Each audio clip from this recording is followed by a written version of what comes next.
ازيكم عاملين ايه؟ معاكم سهام. جاني السؤال ده على الخاص علشان بتسأل على التشيكن اللي انا نزلته، ان هي راحت معرفتش الفرق بين الموجود هناك. فعايزة اقولك ان انا صورتلكوا اصلا فيديو من قبل ما انتوا تطلبيه. تعالوا كده اعرفكم على كام نوع علشان تبقوا عارفين الفرق بينهم، وبعد كده هوريكم فيديو اشرح لكم فيه كل نوع بالظبط من النوعين بس اللي انا جربته. ده اول نوع اللي جربته معاكم وعملنا بيه فيديو مع بعض، ده اسمه تشيكن بريست تشانكس. ده بيبقى حجمه صغير زي ما شفتوا في الفيديو، هوريكم برضو الفرق بينه وبين اللي انا استخدمته التاني. ده النوع التاني اسمه تشيكن بريست، ده ستريبس. ده نوع تاني بيكون سبايسي ستريبس، برضو في برضو من الصغير سبايسي. في كمان النوع ده بايتس كده صغيرة، وفي النوع ده بيكون كبير، تقدروا تعملوه في الساندوتشات. ده النوع اللي انا استخدمته في الفيديو اللي هو الصغير اللي هو التشانكس، وده كمان الستريبس. تعالوا كده اوريكم النوع ده.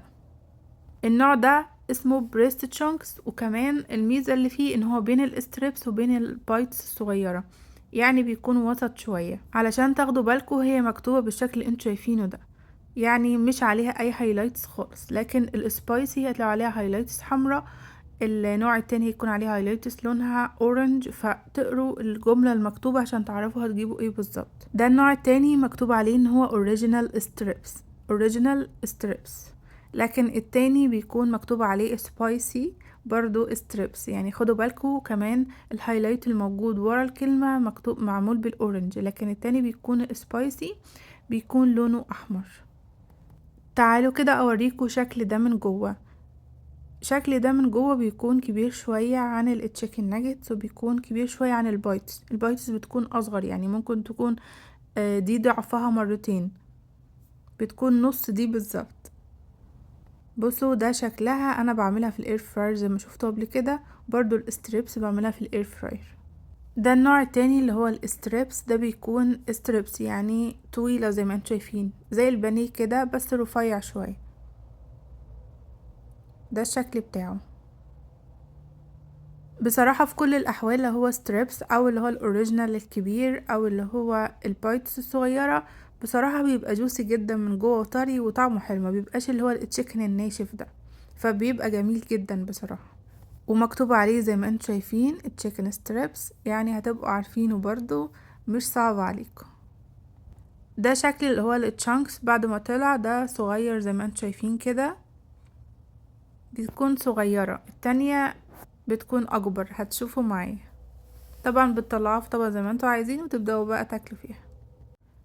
ده النوع التاني زي ما شايفين كده، ده شكله برضو بدخله في الاير فراير وبعمله، بس المرة دي هعمله على الشوي، يعني هعمله شوي، يعني سواء شوي او على الفراي بيبقى حلو.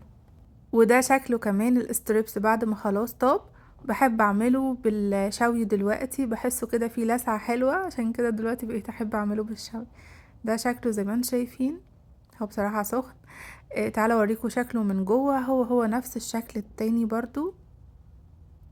بصوا برضو بيكون فيه لحمة من جوه مش مطحونة، فجميل بصراحة جدا. وده شكل النوع التاني، برضو من جوه لحمة زي الاولاني بالظبط. هو النوع ده حلو في كده ان هو جواه لحوم، جواه تشيكن. بس كده انا حبيت اعرفكم الفرق بين الانواع. انا بجد كنت مصوراه من قبل ما السؤال يجي، عشان عارفة ان في ناس جديدة في امريكا الحاجات دي ممكن ما تعرفش تفرقها، علشان كده حبيت ان انا اعرفها لهم. اتمنى يكون الفيديو عجبكم وتكونوا استفدتوا منه، وما تنسوش بقى اللايكات بتاعتكم والكومنتات الحلوة.